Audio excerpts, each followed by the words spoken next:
Buenas noches, bienvenidos al banquillo. Gracias por estar con nosotros en esta temporada de vacaciones, de tranquilidad relativa, vamos a decir, en casi todo el territorio nacional, por lo menos estos días. Todo se va a comenzar a complicar ya el fin de semana, sábado y domingo. ¿Cómo vamos a tener esos retornos? ¿Cómo están las carreteras de nuestro país? Nos acompaña esta noche el ingeniero Octavio Pineda Paredes, secretario de Estado en Infraestructura y Transporte. Es una felicidad, ingeniero, sí, la circulación aquí en Tegucigalpa. Muchos desearíamos tener esta Tegucigalpa en recuerdo de los 80. Buenas noches, bienvenido. Totalmente, Chendo. Para mí es un honor estar aquí con usted, aquí en este programa. Y sí, no, aquí en la capital es una belleza. Ahorita ese tema del tráfico, para nada. Venirte de la casa para acá, 3 minutos, 4 minutos. Y la verdad es recordar por lo menos un domingo 6 de la mañana, diría yo, domingo 7 de la mañana, más o menos así estamos con el tema del tráfico en la capital, y todos aquellos que se están trasladando a varios puntos turísticos de este país, hacerlo con delicadeza, hacerlo con cautela, sobre todo las redes primarias. ¿Se puede avanzar en proyectos de rehabilitación de la red vial en estas temporadas en ciertas áreas, o trabajar a tope sin que haya esa circulación que es común en algunas ciudades, implica mayores costos? ¿Cómo opera el sistema de infraestructura en el país? Bueno, mire, nosotros lo pudiéramos denominar como por verano, ¿verdad? Para nosotros, nuestro rendimiento más alto se nos da en la temporada de verano, o sea, en la temporada cálida, cuando no se presentan lluvias, ¿verdad? Ni moderadas, ni intensas, ¿verdad? Ahí es cuando nosotros tenemos mayor rendimiento en campo. Eso lo podemos ver en las estimaciones de obra. Por ejemplo, esas estimaciones de abril, mayo, junio, julio, agosto y hasta algunas de septiembre vienen altas porque son los rendimientos más fuertes, ¿verdad? Hay una caída, sobre todo en mayo, ¿verdad? Que se presentaron las primeras lluvias. Y yo creo que en base a la previsión que había, ¿verdad? Desde un inicio, usted sabe que cuando empieza la temporada ciclónica, si no me equivoco, el 1 de junio, ¿verdad? Y termina el 30 de noviembre, se augura una temporada ciclónica fuerte, y hasta el momento no ha sido tan fuerte, ¿verdad? Y eso lo tenemos que recalcar, pero se ha dado un fenómeno este año en comparación al año anterior, que la concentración de lluvia, sobre todo los niveles altos de saturación, han sido en la parte sur del país, cuando normalmente usted sabe que es la parte norte, que es la que está también más vulnerable. ¿Cómo van a trabajar en estos días? Quiero que arranquemos con la zona sur del país, que es donde está la mayor afectación, y bueno, se esperaba gran movilización para algunos municipios que lastimosamente no van a poder tener toda la oferta turística como en un principio se pensó, por puentes dañados e incluso infraestructuras que se dieron en su totalidad, los deslizamientos o desprendimientos, no sé cómo es el término de construcción que tiene la carretera del sur. Hablemos de este sector de Francisco Morazán, Valle y Choluteca en principio. Bueno, creo que ya es de público conocimiento qué es lo que está pasando en la zona sur del país, ¿verdad? Que ha sido la más afectada, sobre todo con las lluvias de los pasados 10 días, ¿verdad? Pudiera enumerar Fuerte, Concepción de María, Choluteca, El Corpus, El Triunfo, Apacilagua, siempre con el mismo problema en el sector de Alianza Valle, Huascorán, Nacaome, y los municipios del sur de Francisco Morazán, Curarén, Alubarén, Reitoca ha recibido fuertes cantidades de lluvia, La Venta, San Miguelito y La Libertad. También una parte ahí de Coray, ¿verdad?, que te conecta a estos municipios del sur de Francisco Morazán. Han habido fuertes cantidades de lluvia, y estas por mucho tiempo, o sea, han habido 5 o 6 días de lluvias constantes. No tan fuerte, pero constante, y eso lo que hace, Chendo, es que satura los suelos. En base a esta problemática, pues nosotros ya estamos en campo haciendo labores de rehabilitación de caminos, que cuando hay una emergencia, lo primero es salvaguardar las vidas, ¿verdad? Esto no nos corresponde a nosotros como CIT, ¿verdad? Le corresponde a Copeco, Fuerzas Armadas, todas estas fuerzas del orden, Secretaría de Seguridad, a través de la Policía Nacional, entre otros.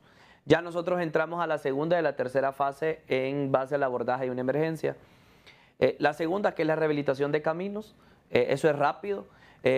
Todo aquel que transite, sobre todo en estos próximos días, la CA5 Sur, sobre todo en la cuesta de Moramulca, hay que tener mucho cuidado porque hay desprendimientos, deslizamientos de laderas en esos puntos. Tenemos máquinas prácticamente 24/7 Chendo trabajando ahí, rehabilitando esos caminos. Y ya la tercera fase, que es la parte de reconstrucción, ya estamos con nuestros ingenieros en campo, no nos detenemos nosotros para este feriado, porque estamos entrando a la parte más crítica de la época de invierno, de la temporada ciclónica. Octubre y noviembre son los meses más lluviosos según las estadísticas, ¿verdad? Según la realidad y la práctica, pues ya la podemos ver ahorita, ¿verdad? Los últimos días de septiembre.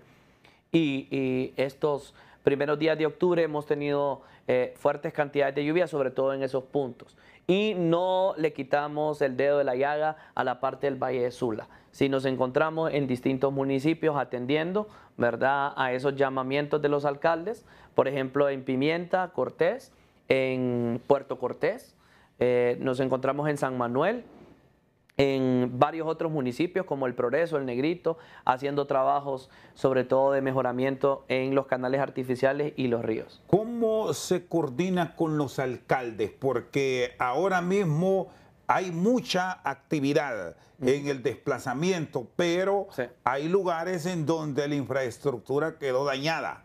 ¿Qué revisión han hecho? Volvamos a Choluteca y Valle, sí, de puentes que quedaron bajo agua. Ya se revisó los mismos. ¿Qué va a pasar con aquellos otros sitios? En Concepción de María hubo puentes hamacas que se los llevó, sí, la crecida del río. 5 puentes hamacas se llevó la crecida de los ríos y quebradas solamente en Concepción de María, ¿verdad? Hay otras afectaciones, por ejemplo en Apacilagua tenemos 2 cajas puentes rotas, caminos obstruidos, San José, Choluteca también, y varios otros lugares. En ese abordaje, Chendo, nosotros nos encontramos en campo con nuestros ingenieros actualmente, ¿verdad? Yo personalmente me estoy movilizando a la parte de la zona sur del país y a la parte oriental, porque no solamente han habido afectaciones ahí, hay afectaciones fuertes ahorita en Trojes, hay afectaciones fuertes acá en la vía de San Francisco, que hubo una obstrucción de esa carretera que está de Ojo de Agua a Cantarranas, que pasa por la vía, ¿verdad? San Antonio Oriente también. Y bueno, nosotros tenemos una infraestructura pública muy débil, ¿verdad? Esto a raíz de mucho tiempo atrás, ¿verdad? No es nada nuevo, ¿verdad? Ya es el tercer año para nosotros, Chendo, con un abordaje de emergencia. Tenemos, como gracias a Dios, tenemos proyectos en todo el país, en los 298 municipios, tenemos máquinas en los 298 municipios. Movemos la máquina más cercana a poder atender, sobre todo, algo que podemos hacer en el momento. ¿Cómo definen esa prioridad? Porque he escuchado muchos alcaldes que plantean lo siguiente: tenemos dañada nuestra infraestructura, pero le voy a hablar de la zona que yo conozco, en El Paraíso, que ya viene, por cierto, la producción de café. Tenemos problemas en el municipio de Arauca, que es productor de café en la zona de Las Limas, y hay maquinaria en El Paraíso. ¿Cómo hacen para un préstamo, una movilización? ¿Cómo definen eso? Es solo un ejemplo, pasa en muchos otros sitios. Mire, nosotros les enviamos previamente a través de la Asociación de Municipios de Honduras, la AMON, le mandamos previamente las proformas de los EDAMS. Los EDAMS son las evaluación de daños y afectaciones, ¿verdad? Que las mismas corporaciones municipales a través de sus CODEMS redactan. Nosotros recibimos esa información que nos envía 2 entes. Sobre todo para nosotros tenemos 2 fuentes de información sumamente importantes. La primera es el de la AMON, ¿verdad? A través de esos EDAMS, y Copeco, ¿verdad? Hay una tercera fuente que no debo de mencionarlo, Chendo, que es altamente poderosa, que es la parte de los medios de comunicación, ¿verdad? Nosotros nos damos cuenta en tiempo real qué afectación hay en qué lugar. Mire, la ciudad capital hoy en día está siendo afectada, hay alerta amarilla, ¿verdad? Aquí en la ciudad capital en varios puntos y hay albergues que ya se habilitaron. Esto se nos ha dado, Chendo, sobre todo la última semana. Entonces, ellos nos marcan. Por ejemplo, yo tengo cercanía con prácticamente todos los alcaldes y alcaldesas. Ellos me marcan, le decimos, mira, mándame la evaluación de daño, mándame el EDAM. Mire, ingeniero, pero es que estoy en una zona inhóspita. Y bueno, ¿a dónde está? Mande la ubicación y mandamos a los ingenieros o a las máquinas que tenemos más cercanos. ¿Qué nos hemos dado cuenta, Chendo? Que en muchos casos vamos a los lugares que no necesariamente hay una emergencia, ¿verdad? Entonces, para eso nosotros hacemos un tamizaje previo y ya hemos socializado esto con la MON. Ahora, ¿cómo están económicamente? Porque todo esto pasa por tener dinero, la atención, estar al día con las empresas constructoras y al día también el Estado con las alcaldías, porque hay algunas alcaldías que sí atienden la emergencia mínima con incluso recursos propios. Bueno, mire, hay dos formas de trabajar con las alcaldías. La forma centralizada, que es cuando nosotros hacemos un proyecto particular, y lo descentralizado, cuando le mandamos fondos. Ahorita trabajamos mucho descentralizado, enviándole fondos, por ejemplo, del programa de intervención a caminos productivos. Entonces, en la parte económica, pues siempre ha sido un gran reto, sobre todo esta secretaría. Hoy en día todavía aún mayor, Chendo, porque el presupuesto de esa secretaría ha aumentado de 6.000 millones a 12.000. Este año es probable que nosotros lo cerremos en 14.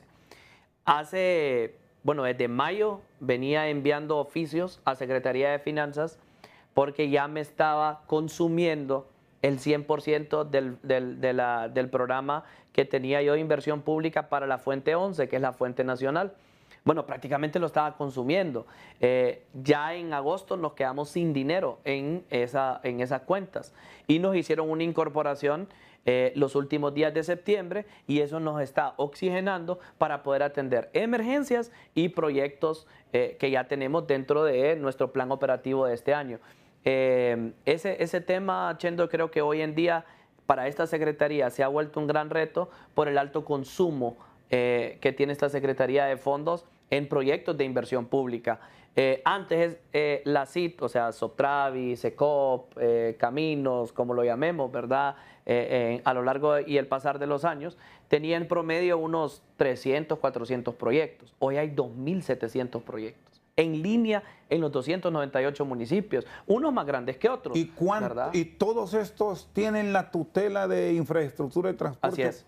Todos tienen, o sea, mire, si hay un proyecto que es descentralizado, por ejemplo, caminos productivos, yo me pongo de acuerdo con la corporación municipal, con el alcalde, sus regidores, y ellos vienen y nos plantean una propuesta y nos dicen, mira, nosotros tenemos este cóctel de 4 proyectos, ¿verdad? Y entonces, ok, tiene que ir en el énfasis de el camino rural, el camino productivo, de donde sale la caña, de donde sale la legumbre, de donde puede salir el café. Entonces, mira, aquí hay un problema con una cajita puente y esa es la que yo quiero hacer. Entonces, ellos nos presentan el perfil, el diseño, nosotros se lo hacemos, se lo entregamos a él, ellos nos pasan un presupuesto y después firmamos un convenio. Entonces, el convenio de caminos productivos pueden ser por 4 proyectos o solo un proyecto o 2 o 3, dependiendo la envergadura del mismo. Y a través de eso, entonces nosotros hacemos el convenio, le mandamos el aviso a Tesorería General de la República para que le haga el desembolso. En los proyectos descentralizados les hacen el 100% de desembolso previo. Y es un sistema ágil esto, porque quienes han venido de la empresa privada y pasan a la administración pública viven con ese dolor de cabeza. Dígamelo. Y muchos alcaldes se quejan que está el proyecto en desarrollo, que tienen que hacer una entrega al principio para que arranque, pero después hay que pagarlo. Sí. Y ahí es donde se genera un enorme desfase porque a nadie que no le paguen va a querer concluir. ¿Cómo resuelven eso? Bueno, mire, ahí priorizamos las obras, ¿verdad? Nosotros tenemos de la cartera de proyectos, mire, proyectos que van desde conexiones estratégicas, que son los proyectos macro, por ejemplo, la CA6, la CA4, la CA13, proyectos en, por ejemplo, el corredor Lenca, Ciguatepeque-Otoro, Toro-La Esperanza. Esos son los proyectos más grandes, aparte de los aeropuertos y los hospitales, ¿verdad? Que también son responsabilidad de esta Secretaría. Y después vienen los proyectos como Interconexión Municipal, Pavimentando mi Barrio, ¿verdad? Que son proyectos de pequeñas pavimentaciones en los cascos urbanos y las aldeas. Y el programa de puentes, de la Dirección de Infraestructura Nacional. Entonces, en base a eso, cada quien tiene su programa, su presupuesto, y lo va consumiendo a través del año, ¿verdad? No es que nosotros lo hacemos yendo la zumba marumba, solo es porque queremos ir a ese lugar por un tema político, por un tema social, o que la gente espera que se le pavimente su calle porque dicen que sí, que si quiero que se me pavimente mi calle. No es de esa forma, se hace un estudio previo, pero problemas y situaciones, independientemente de quién sea el secretario de Estado, ¿verdad? Y el manejo, su mejor amigo en la CID tiene que ser finanzas. Así de sencillo. ¿Y les ha ¿verdad? respondido Sí. o hay algunos pendientes? Últimamente hemos visto mucha receptividad por parte de Secretaría de Finanzas. Entendemos también la realidad económica que tenemos. Para este cierre de año, ingeniero Pineda Paredes, ¿cuánto tiene? Porque hay mucha exigencia. Vemos lo del sur, vemos lo del oriente, socavones producto de la lluvia. Y que son hechos que no los podemos ocultar de ninguna forma, porque ahí están. Los alcaldes reclaman, los medios los presentan, usted ya nos adelantaba. Entiendan, mire, a la población, para que podamos entender un poco más, un proyecto macro, un proyecto de inversión de, por ejemplo, 2 kilómetros, 3 kilómetros, 5 kilómetros, es un proyecto que requiere tiempo de maduración para el mismo, ¿verdad? Hace exactamente unas 2 semanas, allá como entre el 10 y el 18 de septiembre, se emitió un PCM, una presidencia en Consejo de Ministros, un decreto ejecutivo, que es el PCM 026-2024, porque esta Secretaría de Estado cayó en un déficit presupuestario de 6.000 millones de lempiras. 6.000 millones de lempiras requería esta Secretaría de agosto a diciembre para poder seguir con los proyectos vigentes. No estoy hablando de proyectos nuevos, estoy hablando de los proyectos vigentes. O sea que esta emergencia es fondo de emergencia. Ahorita nos hicieron, a través de esa presidencia en Consejo de Ministros, una inyección de 2.000 millones de lempiras. O sea que representa más o menos un 35%, 33-35% del déficit de esta Secretaría. Entonces, eso nos ha oxigenado a nosotros, estamos honrando deudas, porque solamente hoy, si yo hago un corte, que es prácticamente el trabajo que llevo 80-90% del día, que son temas administrativos, hoy tenemos una deuda con los proveedores, en este caso con los contratistas, supervisores, diseñadores, de 1.700 millones. Eso deben. Entonces, nosotros estamos pagándoles a ellos durante las próximas 2-3 semanas, ya les hemos pagado, diría yo, de los 1.700 aproximadamente unos 400-500 millones para poder rehabilitar esos proyectos, pero también tenemos paralelamente que guardar una previsión de unos 100-200 millones para la atención a emergencias.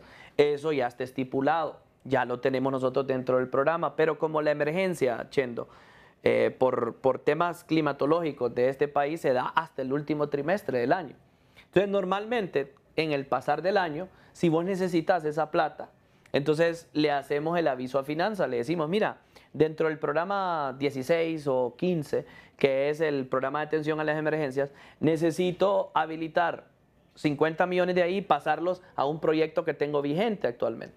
Entonces ellos nos autorizan eso en el entendido que va a haber una incorporación presupuestaria posterior. Ya nos la dieron y por eso nos mira ahorita avanzando a lo largo y ancho del país. Muy bien, Octavio Pineda Paredes, secretario de Estado en el Despacho de Infraestructura y Transporte. Hacemos una pausa y ya regresamos.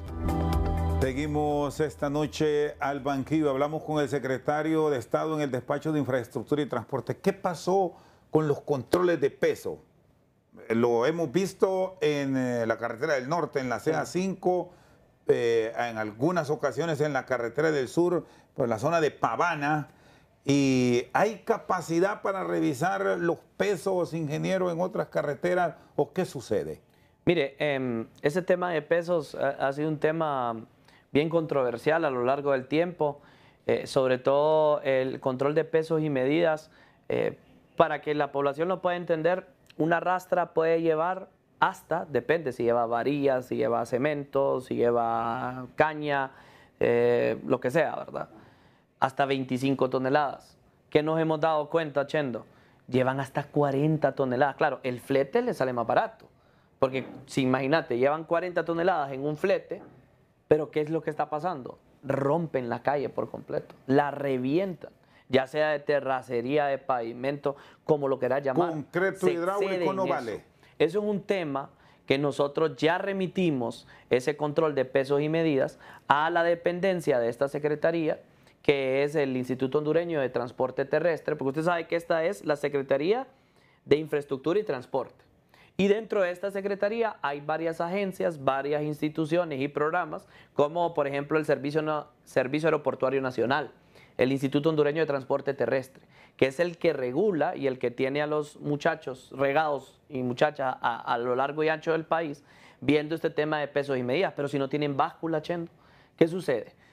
Para ellos es bien difícil saber si ese cabezal, ¿verdad? Con ese low boy, esa máquina que anda cargando, por ejemplo, si anda manzanas, peras, naranjas. Normalmente aquí el 80% del tráfico pesado que deambula por este país está excedido en eso. Está excedido de las 25 toneladas, que es lo permitido según la legislación nacional. Y eso es un tema también que va al Congreso Nacional a debatirse en las próximas semanas. ¿Por qué hemos visto nosotros? Imagínense tener que darle mantenimiento a un tramo carretero año a año, Chendo, solo porque una azucarera, una cañera, unos aceiteros, una palmera, o en este caso unos productores de melón, vienen y cargan, o hasta el ganado, pues, cargan más de 25, 40 y pasan, póngale unas 20 rastras por día en ese mismo punto. O sea, no hay infraestructura pública que aguante con eso. ¿Y qué pasó con las básculas? ¿Las tienen, están disponibles? Porque si se pesa determinada maquinaria que se está movilizando y tiene pesos arriba de 25 toneladas, la lógica nos dice que hay que detenerlo, que no puede seguir, porque más allá del daño que provoca en el pavimento, en la calle de tierra, en el sitio donde circulan, es el riesgo de los que utilizan esas vías de comunicación. Sí, hemos visto accidentes que es producto de que los frenos no soportaron la carga y vienen los grandes problemas en carreteras. Eso ya es un tema, yo lo diría, de seguridad nacional, ¿verdad? Porque no solamente se está exponiendo el conductor de ese cabezal llevando ese transporte, sino que está poniendo en riesgo todos aquellos usuarios de la carretera en ese punto, en ese momento. Entonces ya es un tema que las sanciones tienen que ser aún mayores. Chendo, usted sabe que este tema de los transportistas... Ese dolor de cabeza y crítico, la multa. Es increíble, pero son varios actores que se conjugan en esto, no solamente es la Secretaría. Está el IHTT, ¿verdad? Que es el que le dije, el de transporte terrestre. Está la legislación misma, que es bien blanda, ¿verdad? Les hacen una multa y ellos no importa, pagan la multa y siguen, ¿verdad?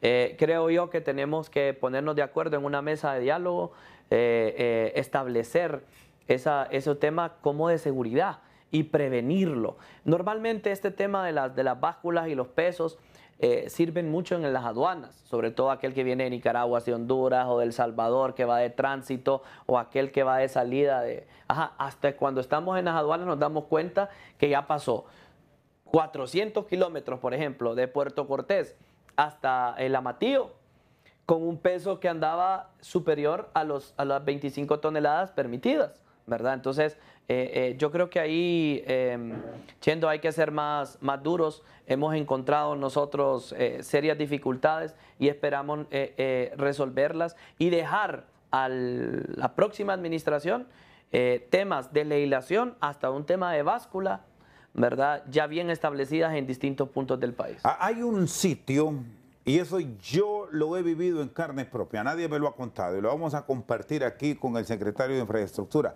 Es la carretera hacia el oriente del país que conecta por Santa Lucía, Valle de Ángeles, Cantarrana, la vía de San Francisco, el Ojo de Agua o hacia Talanga para conectar Olancho. Hace unos meses esa carretera no es que estaba al 100, pero estaba transitable. Estaba en un 60-70%. Las cañeras la han destruido. Ese es un desastre ahora circular. Esa carretera está llena de baches. ¿Pueden interactuar ustedes? ¿Tienen esa facultad para hacer llamados de atención y que se pesen esos vehículos por el tema de la circulación? Porque, insistimos, no, además del peso es el riesgo para los que circulan. Sí, mire, se ha dado mucho este fenómeno, por ejemplo, en Talanga, ¿verdad? En Talanga nosotros estamos construyendo Talanga-Cantarranas. No nos estamos quedando ahí porque usted sabe que lo conectamos a la RN15, que es la carretera primaria de Olancho, ¿verdad? La que viene de la parte del Distrito Central, pasa por Talanga. Entonces, ¿qué hemos visto ya? Porque este proyecto tiene un avance considerable. Hemos visto que el tráfico pesado, sobre todo el de las cañeras, está reventando las carreteras de la salida del bulevar de Talanga, y aparte de eso está poniendo en riesgo las vidas humanas, porque a la semana nos reportan 1 o 2 choques de vehículos con rastras o de rastras hacia los vehículos de una forma totalmente imprudente del manejo de estos, sobre todo los pesos, porque dice usted, aquel quiere frenar, pero tiene que ir frenando 400 metros antes, ¿verdad? Tiene que irle dando aquel freno de aquella rastra, y si viene con peso de 30, 40 toneladas, imposible, Chendo. La máquina no le da, el vehículo no le da para poder frenar. Entonces, ¿qué sucede? El caso que usted me está diciendo de Ojo de Agua, ¿verdad? Que es la carretera, porque uno viene y se puede conectar de Valle de Ángeles a Cantarranas, y de Cantarranas puede salir conecta al Paraíso. Al Paraíso, que es la CA6.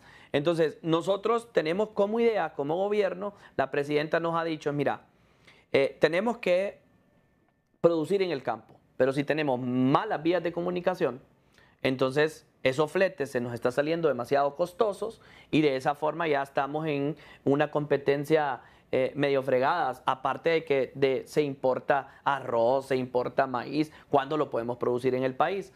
De esa parte, Chendo, nosotros hemos visto, y de hecho lo tenemos en cartera, Ojo de Agua, Cantarranas, pero esperamos nosotros agarrar esa parte del corredor agrícola y colocarle básculas en distintos puntos, porque hemos visto, sobre todo, un abuso considerable de las cañeras, de las aceiteras, de los meloneros, los meloneros en la parte sur, las aceiteras y las palmeras en el sector de Colón, y las cañeras acá en la parte centro-oriente del país. Por cierto, ¿cómo va lo de la carretera del Paraíso?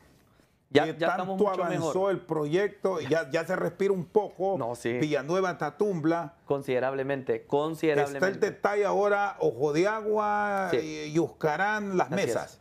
Mire, el tramo va Villanueva, Vía Vieja, desvío Tatumbla. Tatumbla, Pinares de Uyuca, hasta el kilómetro 16, que es donde se encuentra la falla. Y después viene todo el Valle del Zamorano, ¿verdad? Que es la parte de Ojo de Agua, Netiapa, hasta el desvío de Moroselí. Toda esa zona, toda esa intervención que estamos haciendo es de 63 kilómetros, Chento. Desde Vía Vieja hasta el desvío de Moroselí. Porque usted sabe que ya el otro tramo... De Moroselí a Danglí es una belleza de carretera. Exacto, pero ya está mal después del Paraíso a Las Manos, por ejemplo. En esa parte está mala, y es a la siguiente etapa que nosotros vamos. Entonces, ya pudimos salir del problema de Vía Vieja a desvío de Tatumbla. Mire, el conteo, hicimos un conteo de tráfico, Chendo, hace 3, 4 semanas. 1.853 vehículos saliendo de Tatumbla entre 6 de la mañana y 9 de la mañana.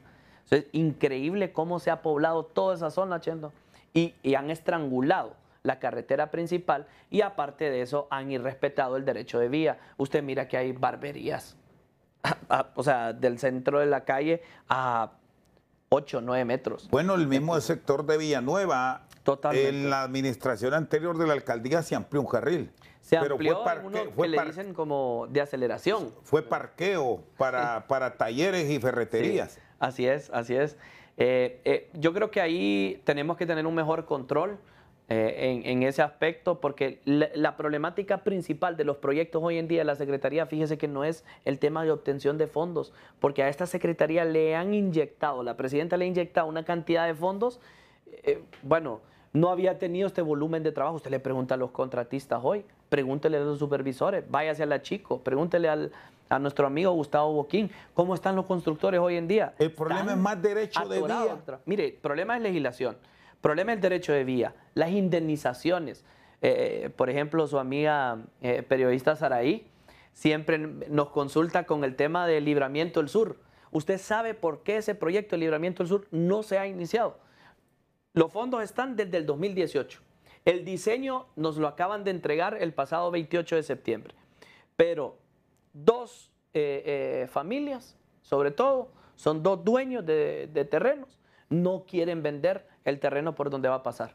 Y la legislación le asiste. Entonces, ¿qué tenemos que hacer nosotros, Chendo? Venir a utilizar el argumento legal de expropiación, ¿verdad? Pero que eso no ya es va por vía expropiación como Congreso. tal, sino que tú le pagas, ¿verdad? No, puede ir decreto ejecutivo. Hace poco hicimos una expropiación. Y esa es la ruta que puede tener, porque la carretera del sur, llegando a Cerro de Ula en adelante, No, es un trayecto que no presenta mayor problema. El conflicto es el embudo al llegar aquí a Tegucigalpa. El conflicto es cuando agarras del anillo periférico, pasas por todo así, Lomas de Germania, Luarque, Lomas de Germania, y te vas a pegar a la parte del Tizatío. Esa es la parte más problemática. Este libramiento es de 8 kilómetros. Esperamos nosotros, se lo digo, hasta me he sentado con estos dueños de la tierra. ¿Cuánto vale eso? ¿Cuál es el costo? Solamente para indemnizaciones de derecho de vía.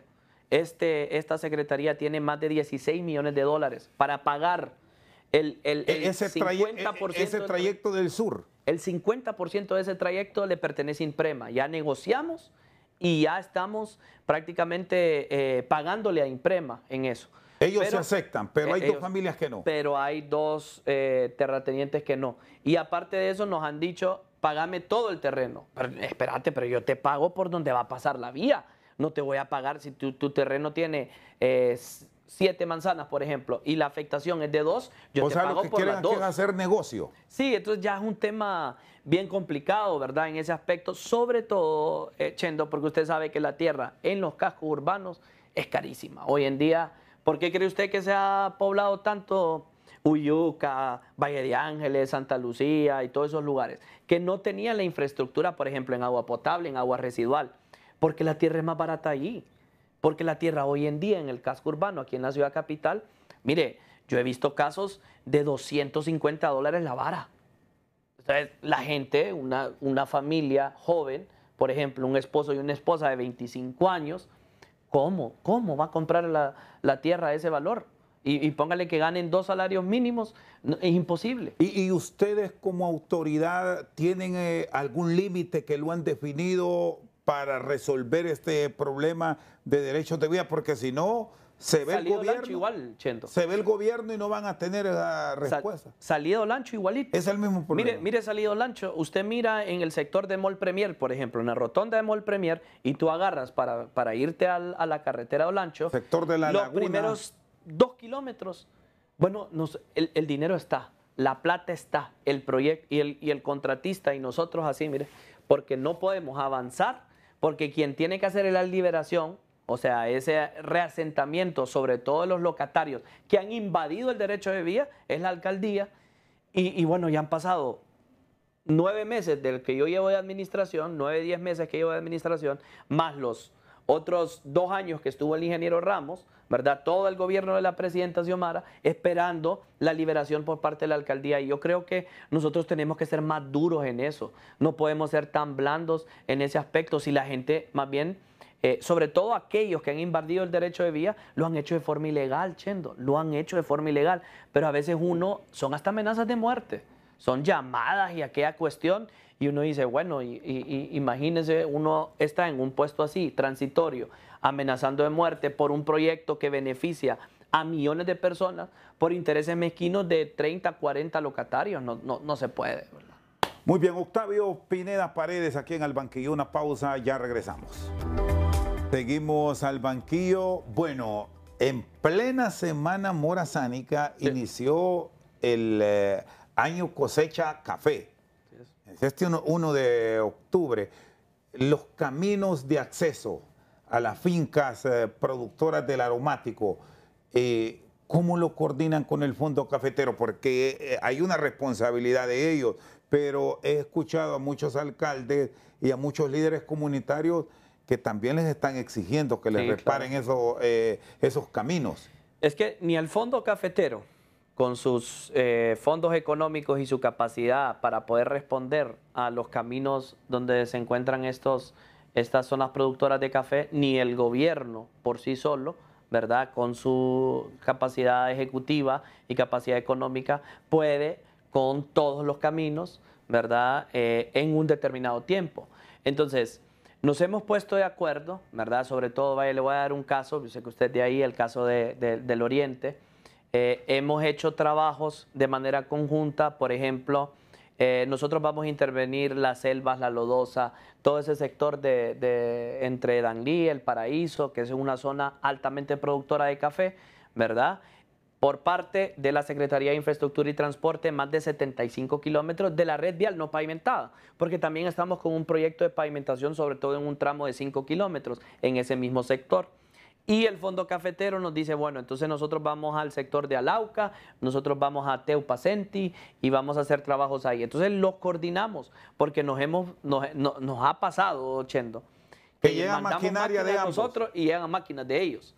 Y no solamente en la parte, estoy dando el ejemplo de la zona oriental del país. Y perdón que lo voy a interrumpir, y deben tener una planificación bastante clara.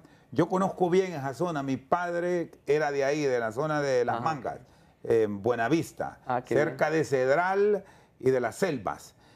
Y le hago esta referencia porque viene el año político y muchos andan buscando votos de todos los partidos. Yo sé. Y ahí en El Paraíso son fuertes todos. Tienen sus votos los liberales, tienen sus votos los nacionalistas y también tienen su buen respaldo libre. Claro. Y van a estarse peleando cómo van a hacer para no chocar y bueno, que se pongan de acuerdo. O sea, al final es un beneficio colectivo sin ver colores. La presidenta nos ha dicho a nosotros no ver colores políticos, ¿verdad? Nos puso a tomar una decisión, Chendo, sobre todo porque uno cuando está en estos puestos, uno es el secretario de Infraestructura y Transporte, pero de todo el país. No es de los rojineiros o de los azules o de los morados, como lo queramos llamar. Así como pues tenemos proyectos en zonas donde el alcalde es nacionalista, así tenemos donde el alcalde es liberal y donde el alcalde es libre. En esa parte pues hay que dejar muchos temas de voluntad, Chendo. Muchos temas, se lo digo, es de voluntad. De poder decir, mira, aquí no vemos color político porque del jefe hasta los mandos intermedios y los mandos bajos se van con esa línea. Ahorita nos vamos a poner a prueba, porque ya pasaron 2 años, 8 meses, 2 años, 9 meses, de los cuales pues no hubo un tema de sectarismo político, pero ya estamos a 5 meses de las elecciones internas y usted sabe que ya el alcalde, ya el regidor, ya pasó, ya... Lo vimos, ingeniero, recién con lo del sur, que les están achacando a nivel de Copeco, que la ayuda se la llevaron no para el alcalde ni el CODEN, sino para el dirigente político del municipio que está afectado. En el caso de las carreteras, de los caminos, que es mucho más complejo porque todo el mundo lo ve, ¿cómo lo están llevando? Bueno, nosotros tenemos como un centro de comando, por así decirlo, ¿verdad? Si es para un tema de emergencia particular o la red vial no pavimentada, la pavimentada, como lo queramos ver. A partir de ahí nosotros tenemos una radiografía, Chendo, de los 18.000 kilómetros de carreteras oficial que tenemos en el país, porque no oficial hay otros 6.000. Entonces probablemente andemos en el rango de los 23 a los 24.000 kilómetros. Del Estado. O sea, reales en el país, de los cuales documentados por nosotros 18.000. Es donde están esas famosas carreteras, esas que se les denominan narcocarreteras, la que está desde Olancho a Gracias a Dios y varias otras en zonas de reserva forestal. Por cierto, muchas veces, y ya se sabe por qué estas carreteras están mejor que las otras. Uy, sí, bueno, yo fui a una en el sector de Colón, colindante con Gracias a Dios, y yo dije, Dios mío, o sea, yo pasé por ahí y dije, esta carretera está belleza, ahora le hace falta o una microcarpeta o un doble tratamiento, y esto queda de lujo, digo yo.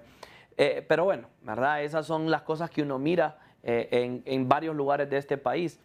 Pero nosotros a través de eso empezamos a ver cómo está el estatus y en base a eso hacemos las intervenciones. Por ejemplo, ahorita estamos en intervención de emergencia, en intervención convencional, que ya tenemos dentro de nuestro programa, ¿verdad? De los distintos programas que tiene la Secretaría, y también tenemos en zonas cafeteras, ¿verdad? Porque viene el tema de la corta, del café. Entonces, Lempira, Comayagua, por ejemplo, en la zona norte de Comayagua. Sí, la zona de La Libertad, Las Lajas. La Libertad, Las Lajas, Esquías, todos esos lados de ahí que son altamente productores de café, ya los tenemos mapeados. Y de esa forma también tenemos intervenido ciertos lugares. Por cierto, me menciona Lempira. Hoy escuchábamos a alcaldes de varios municipios de Lempira que son productores que hacían este reclamo, que les atiendan y que incluso los han buscado una conexión para que aquí tenemos la calle, para ahí vamos observando cómo los miembros de la policía militar se desplazan. Estos son proyectos que son mixtos con el fondo cafetero. Sí. ¿Se pueden reparar con lluvia? Usted es el conocedor de eso. Porque el detalle que hay, ingeniero, es que aquí la población pide, repárennos porque no podemos salir, bien sea para llevar los productos a la ciudad o para ir a comprar. Mire, si yo intervengo con los niveles altos de saturación de suelos, lo vuelvo más chicloso el camino. Por ejemplo, mire ahí cuando se está viendo el tema de la ambulancia, si yo meto un patrol ahí con la lluvia ya de manera constante, es a destruirlo más. Tengo que esperar a que bajen los niveles. Pero, por ejemplo, en el caso del Lempira es algo bien particular, Chendo, porque yo he tenido contacto con tanto la gente del norte como la gente del sur del departamento de Lempira. Me he reunido con ellos, ¿verdad? Con la mayoría de los alcaldes, sin importar el color político, ¿verdad? La última vez me reuní con ellos en Comayagua y estaba el alcalde Rudy Trejo. Ahí estaba Deidin, que es de otros municipios, y empezamos a hacer una intervención, Chendo. Intervenimos más o menos unos 120, 130 kilómetros, pero toda esa red tiene 300 kilómetros, ¿verdad? Entonces nosotros también tenemos que atender otros lugares.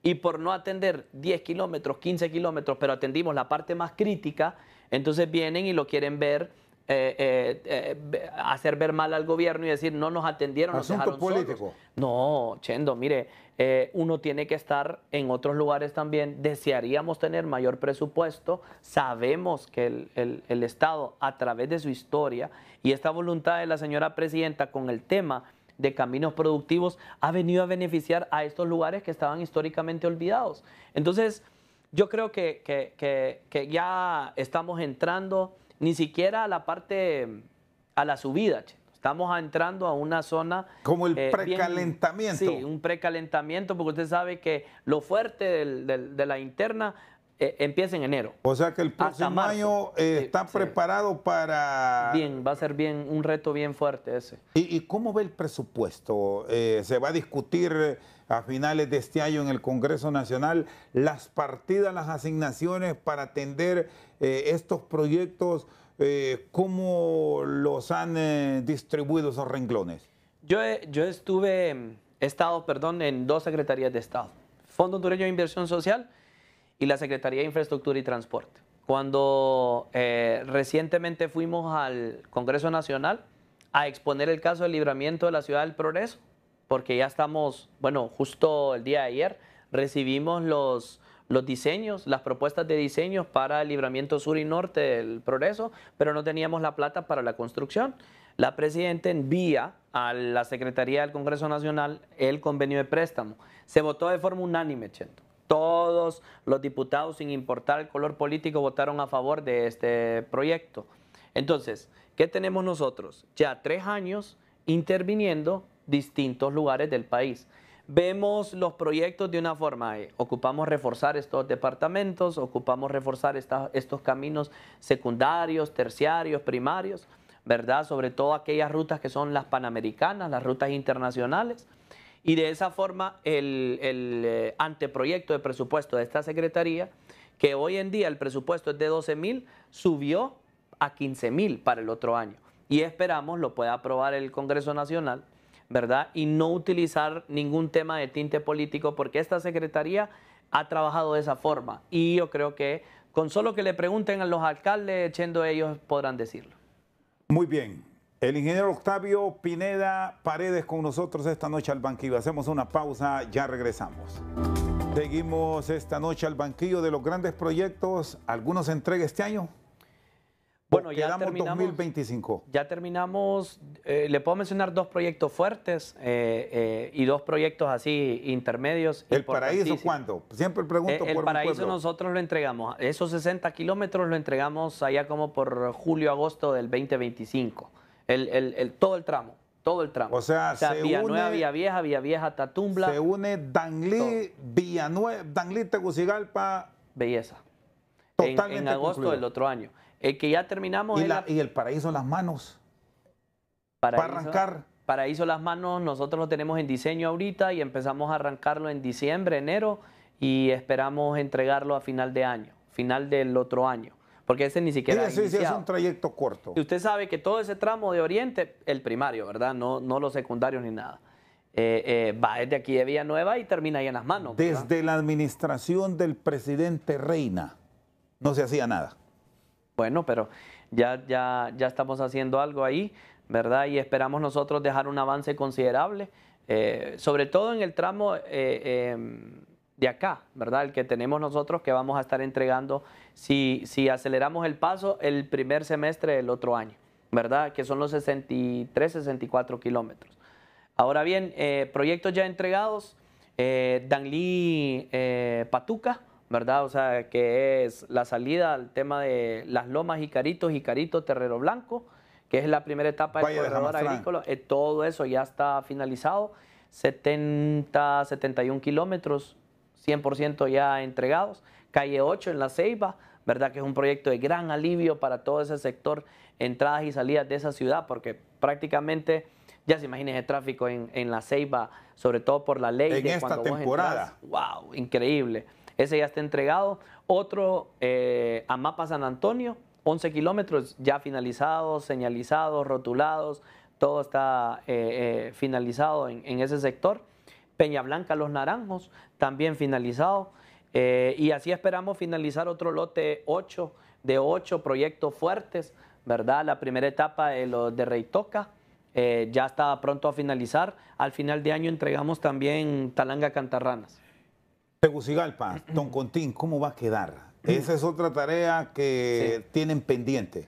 Bueno, ¿Se mire, va a habilitar? Nosotros queremos habilitar, ese es el sentido y la orden que me ha dado la señora presidenta con respecto a Toncontín. Ustedes ya, todos los capitalinos, conocemos la historia de Toncontín, sobre todo cuando fue concesionada este aeropuerto hace mucho tiempo, ¿verdad? Pero en este caso pasó a manos de PIA, que es la que maneja la concesión de Palmerola. Cuando Palmerola empieza a funcionar, la cláusula 9.13 del convenio, en este caso del contrato de concesión, perdón, estipula que Toncontín no puede viajar internacionalmente. Nosotros estamos en mesas de diálogo con la concesionaria PIA para que podamos viajar internacionalmente de Toncontín. Hoy el capitalino y sobre todo el de la zona centro-sur del país tiene que trasladarse hasta 90 kilómetros, 100 kilómetros para poder llegar hasta Palmerola. Entonces, lo que nosotros queremos es habilitar Toncontín para darle al usuario, al pasajero, esa propuesta que podemos ir y utilizar Toncontín. Ha sido un camino complicado, pero lo tenemos bien avanzado. ¿De qué depende que lo habiliten? Mire, y por lo menos tener la conectividad centroamericana para arrancar por lo menos con un proyecto que no tenga prácticamente sin hacer nada ese inmueble? Mire, hasta el momento nosotros depende del INPREMA sobre todo porque ellos tienen una negociación, un contrato, perdón, de préstamo en Tinprema y la concesionaria PIA, ¿verdad? Ellos estaban solicitando esa revisión de ese contrato de préstamo que ellos tienen. Ya lo tenemos bien avanzado, porque como va amarrado al tema de Palmerola y a su vez al tema de Toncontín, entonces tenemos que tocar ese tema. Ellos habían solicitado la terminal de carga, por ejemplo, Chendo, de Palmerola. Hoy en día la terminal de carga de Palmerola ya está en funcionamiento, ¿verdad? Y otros temas también. Y sé que en el diálogo sincero que hemos mantenido con sumo respeto entre el Estado y la Secretaría, ¿verdad? La Secretaría como tal, representando al Estado, y a la concesionaria PIA, hemos avanzado mucho y esperamos que antes del cierre del gobierno de la presidenta Xiomara Castro ya se pueda viajar de forma internacional del aeropuerto internacional de Toncontín. Los hospitales, cierro con eso. ¿Cuándo se va a ver ya el arranque como tal de las obras concluidas? Porque sí hemos visto inicios de algunas. Sí. Bueno, 4 hospitales están a cargo de esta secretaría. El Hospital de Emergencia de Roatán, que se dio como emergencia, ¿verdad? Que es lo que pasó el pasado 19 de abril, sobre todo con el tema del siniestro en el Hospital Público Viejo de Roatán. Ese lo estamos entregando a fin de año, Chendo, a la población de Roatán. Lo va a equipar CESAL, ¿verdad? Ya estamos en eso. Y tenemos otros 3. Salamá, Ocotepeque y Santa Bárbara. Salamá y Ocotepeque ya tienen un avance del 20-24% de avance físico real. Van a buen trote para poderlo entregar en el tercer y cuarto trimestre del otro año. Y el Hospital de Santa Bárbara, que es el que nos ha presentado la mayor cantidad de retos y a su vez es el más grande, tiene un avance del 15%. Ya estamos con estructuras metálicas. Por ejemplo, el de Salamá ya tiene estructuras metálicas del bloque médico quirúrgico a un 90%, y ya vamos a la tercera etapa para poderlo terminar de construir y equipar y entregar. Salamá en agosto, septiembre del otro año, octubre Ocotepeque y noviembre el Hospital de Especialidades de Santa Bárbara. Es decir, los hospitales bajo la tutela de Esos son los de la CIP, porque hay otros que son de infraestructura y transporte se terminan. Sí, se terminan en esta administración. Uno de ellos este año, 2024, que es el de Roatán, y 3 de ellos el próximo año 2025. Ingeniero, le agradezco. Feliz noche. Octavio Pineda Paredes, secretario de Infraestructura y Transporte, esta noche con nosotros al banquillo. Por su sintonía, muchas gracias.